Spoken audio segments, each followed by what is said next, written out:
এই বিষয়ে আরো জানাতে আমাদের সাথে যশোর থেকে যুক্ত হচ্ছেন ইন্দ্রজিৎ রায়। ইন্দ্রজিৎ, নিহতদের বাড়ির বর্তমান পরিস্থিতি কেমন দেখছেন বা আসলে স্বজনরা কি বলছেন সে সম্পর্কে জানাবেন। শাওন, আসলে একই পরিবারের 4 জন নিহত হয়েছেন। এই পরিবারের কর্তা যিনি শহীদুল ইসলাম ছাড়া সবাই কিন্তু নিহত হয়েছেন এবং এই পরিবারের যারা আত্মীয় স্বজন এবং প্রতিবেশী আছেন তারা আসছেন মূলত কখন লাশ এসে পৌঁছাবে এবং তার যে দাফন প্রক্রিয়া সেটি নিয়ে এখানকে যারা আত্মীয় স্বজন আছেন তারা আলোচনা করছেন।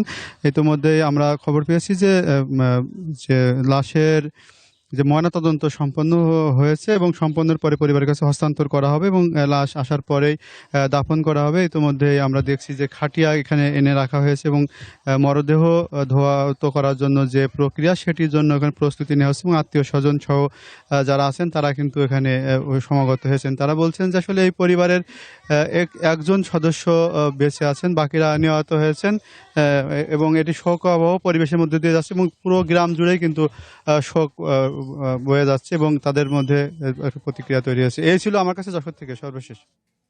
ইন্দ্রজিৎ, আপনাকে ধন্যবাদ। যশোর থেকে নিহতদের বাড়ির সর্বশেষ পরিস্থিতি জানাচ্ছিলেন ইন্দ্রজিৎ রায়।